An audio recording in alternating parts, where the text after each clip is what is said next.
Representing the Pittsburgh Post-Gazette and the Locked On Steelers podcast, we got Chris Carter in the building, or Christopher Carter. Which one? Do I call you by the government, or do we go by Chris? Huh? We all friends here.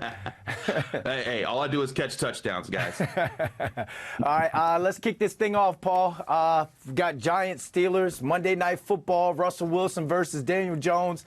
Kick this thing off, Paul. Hey, Chris, thanks for coming on. I've been covering the Giants for a long time, and they hadn't been 4-2 in a long time, okay? And I can be darn sure that if they were 4-2, they would not have made a quarterback change, okay? So, I guess when you're in your 18th year, you can kind of do whatever you want, right? So just take me through that. I guess you guys probably weren't shocked by it, but is there a different vibe now? Justin Fields, 4-2. He's not the perfect quarterback, but they're 4-2. He's a winning quarterback, and then they go to Russ Wilson. So is there a different vibe? And is this like a good thing for the Steelers moving forward? Or are you not sure yet? I think it is a good thing based off of what I saw. Listen, the Steelers, people have to remember, when the Steelers made their entire flip of a quarterback room this offseason, the first move they did was to go get Russell Wilson. That was a priority for them. And then it wasn't until Kenny Pickett was like, trade me, that they went and got Justin Fields after trading away Kenny Pickett. So Russell Wilson was always the plan to be QB1, but where I think people were like a little excited in Pittsburgh is after some rough years of quarterback play. Like you said, they're 4-2. Justin Fields has 10 touchdowns, 5 on the ground, 5 through the air, only 1 interception, 1 lost fumble. And people are like, why would you go away from that? But as I pointed out in the Pittsburgh Post-Gazette with film studies, as good as Justin Fields was at possessing the football, at taking what was there, he was missing things that were downfield. There were open plays being drawn up by the Steelers offense with Arthur Smith that he was not seeing and taking advantage of. The Steelers called the 5th most play-action passes in the NFL going into that game against the Jets, but Justin Fields was averaging around 5 yards per attempt. That was like ranked 32nd in the league. His also average depth of target was like for around 5 yards. Also 32nd or 33rd in the league. Russell Wilson comes in, and in 1 week, he hits play action so much that he averages 13.1 yards per attempt in 1 game. Of all quarterbacks that have thrown 10 passes going into this week, that's the highest in the NFL. And again, small sample size, it's the Jets. You can say whatever we want, but one thing Russell Wilson showed is he has a command of the offense. He understands how to get the ball out on time. He understands how to counter what defenses are doing faster and read the defense with what the Steelers offense is trying to do. That's what they're going to give him another chance to do this week. If Russell Wilson comes out and delivers another really strong performance, they put up another 30-point performance, I think the Steelers stick with him. He's the guy after the bye week, and that's the guy moving forward. And like you said, Mike Tomlin, when you've been a head coach in your 18th season, you never had a losing season, you're a Super Bowl champion, a 2-time AFC champion, you've won your division several times over, you get the space to make these decisions, and the Rooney's gave it to him, and at least through 1 game, it looked like the right call. Well, like Coach Tomlin said, that's why I'm well compensated. Everything that you just mentioned, I love the way how he did that and kind of just had the mic drop and walked off. But to stay on Russell Wilson, that was only a small sample size we had of them this year. It's almost like he kind of redshirted for a little bit and let Justin Fields kind of go out there and pretty much hand him the job. You mentioned Justin Fields' numbers, good but not great. Russ kind of started off slow against the Jets in the first half. So on the flip side of that film study, are there still some holes in Russ's game that doesn't make him as dangerous as he used to be? Oh, certainly. Justin Fields does a great job using his legs to create plays, not just to buy time, but to get yards.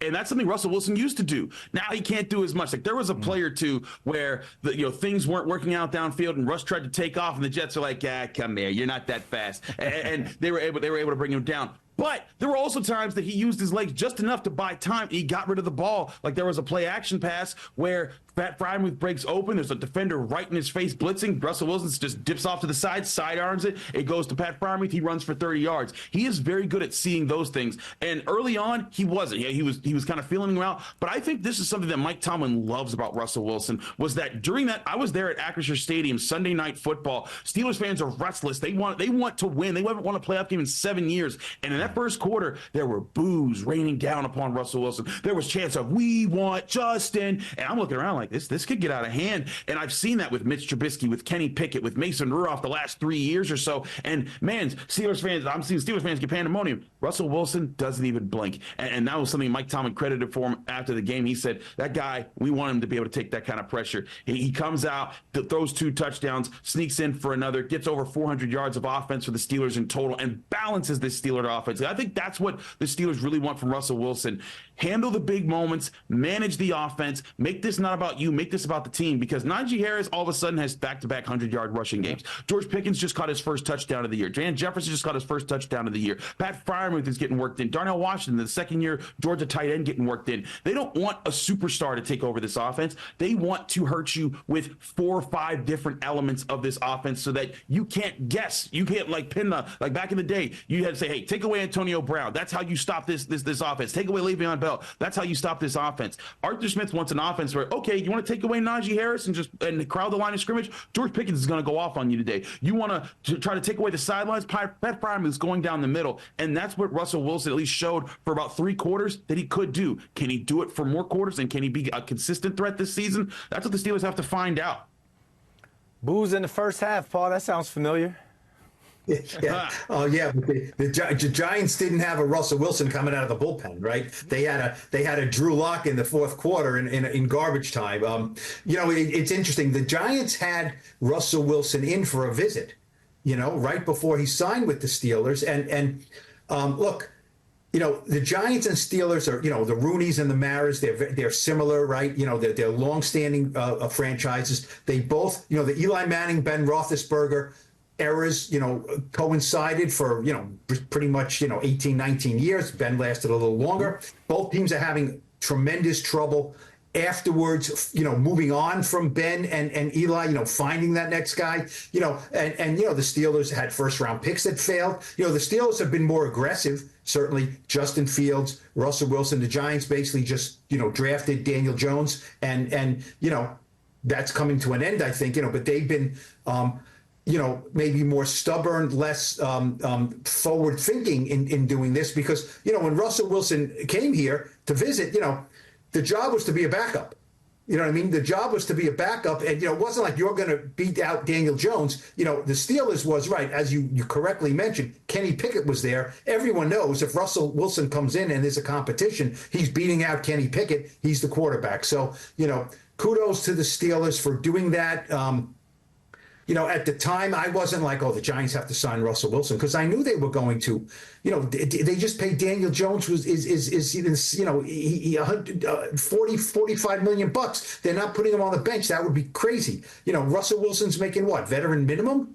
It would make no sense. Yep. So but I just want to go, to get off Russ a little bit and go, myth versus reality, right? It's funny. A lot of the Giants players have never even played in Pittsburgh, say, oh, it's a great atmosphere, the towels, this is what football's all about. Great. If I would have told you, Chris, 2 months ago, before the season started, going into the Monday night game, the Giants would have twice as many sacks on defense as the Steelers, you would have said what to me? I would have said, you're drunk, go home, because the Steelers got TJ Watt. That's insane. But, hey, man, Mike Tomlin professed this. I've seen him in college. I've seen him in the pros. Dexter Lawrence is a monster, and he is so huge in what he's able to do with that defensive front. And I think that's the matchup. If the Giants are going to win this game, you have Dexter Lawrence in the middle of this defense. Put him over Ryan McCollum and Mason McCormick every single chance you get, every third down, every big down. You need him disrupting this, because Ryan McCollum, Steelers backup center, really their third string center. Their backup was supposed to be Nate Herbig. He's out for the year. And now Zach Frazier, their second round pick, who's playing very well, he's out for this game. That's where you got to put it on Ryan McCollum, a guy who's making his third NFL start at center. And right next to him on his right is Mason McCormick, a fourth-round rookie pick who's played well, but who's filling in there for James Daniels, who's also out for the year. You got to make this about the Steelers' offensive line that has a lot of inexperience, is learning on the fly, and is growing through their mistakes. And if you're the Giants, you want to make this about growing through their mistakes against you. So hopefully you get Lawrence healthy, you get Burns healthy, and the two of them are able to fire off. If you're the Giants, that's what I'm leaning on the most there, is Dexter Lawrence and that pass rush. And you can even go ahead, Paul. Go ahead. Why do the Steelers only have 15 sacks? You know what I mean? I mean, is that, we know J.J. Watt is a freak. We know all this, but the numbers are not crazy. So is this like more myth than reality? I mean, T.J. Watt's not a myth. We know that. T.J. Watt's not a myth, but is this pass rush, more reputation, or do you see things that I don't see? I think part of it is offenses have been very good about doubling and tripling TJ Watt this year, and they've been missing their number 2 edge rusher, Alex Highsmith, for most of the season. He just got back last week, and teams are prioritizing. Get the ball out fast. Don't care if it's incomplete. Just do not let TJ Watt wreck this game. And part of that is they're doing everything to take him away. But now Alex Highsmith's back. Nick Herbig, who was the first edge rusher to come off the bench, he's been out for a few games now. So the rotation that they've been able to use around TJ Watt to make it so that you can't just focus on taking him away hasn't been available for most of this season. I think that's been the biggest factor. But another factor I think also plays into this is the Steelers' defense behind them has been so much better this season. They haven't had to rely upon them. Guys like Patrick Queen, guys like Peyton Wilson, the rookie out of NC State, guys like Landon Roberts, they're playing really good off-ball linebacker work. Guys like Deshaun Elliott at the safety position playing very strong. Joey Porter Jr., a very quiet, very solid year. And because of that, I don't think the Steelers have needed to lean on TJ Watt like they have in the year that he's led the NFL in sacks 3 out of the last 5 years, in what he's been able to do. I think that's the reason there. It's not a myth. It's more so, hey, teams are being smarter about how they approach TJ Watt. There's been some injuries that slowed things down on the defensive front, but make no mistake, if you come out in a game and you think you can just win with one-on-one on TJ Watt, good luck. He'll eat your lunch alive. And if you have a quarterback that's holding on to the ball too long, it's going to be a long day for them if they're not seeing some guys get open really quickly. Yeah, and the Giants' offense, I believe, leads the NFL in terms of keeping a tight end in to kind of block and to help out on the offensive line. It has to be a factor, especially with the edge rushers that you just named. But let's talk about that back end, man. You talk about Joey Porter Jr. You didn't even mention Minkah Fitzpatrick. They've got that steel curtain in that back end when it comes to their secondary. Obviously, after a game where Malik Neighbors doesn't touch the ball as much as fans want and he wants, and most importantly, Brian Dable wants, he's going to get targeted. Can we expect Joey Porter Jr. to travel wherever Malik Neighbors goes? Is that going to be the matchup to keep an eye out on? It will be a big matchup. I don't think he'll follow him all night long, but they will make a point to match them up a lot in this game. The Steelers came into this year admittedly like, hey, they wanted to challenge Joey Porter Jr. before they let him travel receivers. But I think the past 3 weeks especially, you see him go up against guys like Devontae Adams and just take him out of the game. That was big last week. They've seen him go up against number 1 receivers a lot and learn from them. He's learning how to press receivers. He loves to be physical. He loves to run man coverage, press you at the line, and he's getting better at not holding. That was the big thing that was a mark against him coming out of Penn State. Now he's getting better at that. But you brought up Minkah Fitzpatrick. Minkah Fitzpatrick has been quietly so good for the Steelers that teams just don't want to throw near him. And if they do, they're checking it down well underneath him and he's coming up. But so many times, like last week, Beanie Bishop, slot cornerback, undrafted guy out of West Virginia, had 2 interceptions. A big part of that was because they were moving Minkah Fitzpatrick around, and Aaron Rodgers was like, okay, I'm going anywhere that 39 isn't. So he tried to pick on a rookie, and he threw one pass that was a poor throw that Beanie Bishop anticipated. He threw another pass that was affected by Beanie Bishop, bounced off of Garrett Wilson, and Bishop intercepted. People are more willing to throw that to other guys in the Steelers secondary than Minkah Fitzpatrick, who still hasn't had an interception this year or even last year. He was hurt a lot of last season, but teams are avoiding him. I think that this will come down to if the Steelers can force teams to be desperate like the Jets were at the end of the last game, maybe he gets more opportunities. But it is certainly a game plan. If you're facing the Steelers, there are 2 guys in particular you want to limit. TJ Watt is the edge rusher. Minkah Fitzpatrick is the guy in the secondary. You take those 2 away, maybe you got a chance. But the Steelers are showing this year that blueprint is not so easy to beat them with, because now Patrick Queen's playing solid at linebacker. Peyton Wilson, Landon Roberts up there, Joey Porter Jr., Dante Jackson when he's been healthy, Deshaun Elliott when he's been healthy. They have answers so many different lines. And by the way, there's still TJ Watt, Alex Highsmith, Cam Hayward that they're bringing at you. That's why they're the number 2 defense in the NFL right now, scoring, number 2 against the run, and they're going to make it tough tough for the Giants to beat them by just going to one guy like Malik Neighbors. You're going to need a balanced attack, good decisions from Daniel Jones, good protection from this Giants front to make this an attack. I think the key for the Giants offense, you got to hit your chunk plays. If you expect to just dink and dunk your way down the field all night long, the Steelers are going to eventually catch you on one of those, make it turn into a big turnover play. They had 3 turnovers in back-to-back games at one point this season, 2 turnovers last week. So I think they've now had a streak of multiple turnovers for 3 games in a row at least. You can't let that happen. The big way to do that, hit your chunk plays, take those chances, and hit them when you get them. 2 things, Paul, before you go. 2 things. I'm really upset that you just mentioned Minkah not having an interception this year. That's like you saying Beetlejuice, Beetlejuice, Beetlejuice. It better not happen this week, Chris, or I'm driving out west on I-80, and I got to come see you about that one, man. 2, talking about the Giants and the chunk plays, it's just not something that their offense is just not something that they've been able to do. In their wins they have, but in their losses, not getting Malik Neighbors the ball, not hitting those chunk plays have been 2 things that plagued them. Sorry for jumping in, Paul. Go ahead, keep on with the questions. No, that's okay. That's okay. I don't want to interfere with your threatening to drive west and attack our guest, who is not being very well compensated for this. But if that's the way you want to roll here, that's fine. I love Meek. I love Meek. I used to train him in high school at ETS. And Chris, you can ask him about that, but please, not this week, Minkah. Not this week. Go ahead, Paul. Look. We don't need your expertise to tell me, how are the Steelers going to win this game, right? It's easy. You just listed I mean, to me, it looks like what you're saying is they were kind of a quarterback away. They were a dynamic quarterback away. I mean, the defense is better, maybe not as spectacular, but better. The offensive line, maybe he's got, some things they got to deal with. They have a good running game. They have the system. They needed a quarterback who's going to throw the ball down the field. And now they're going to have that. We'll see after one game. We'll see the sample size, right? But let me know, this is a Giants podcast, okay? So like I said, we can sit here for 4 hours and explain why the Steelers are going to win. Give me a couple of bullet points for Giants fans that look, if there's going to be an upset Monday night, here's how it's going to come down.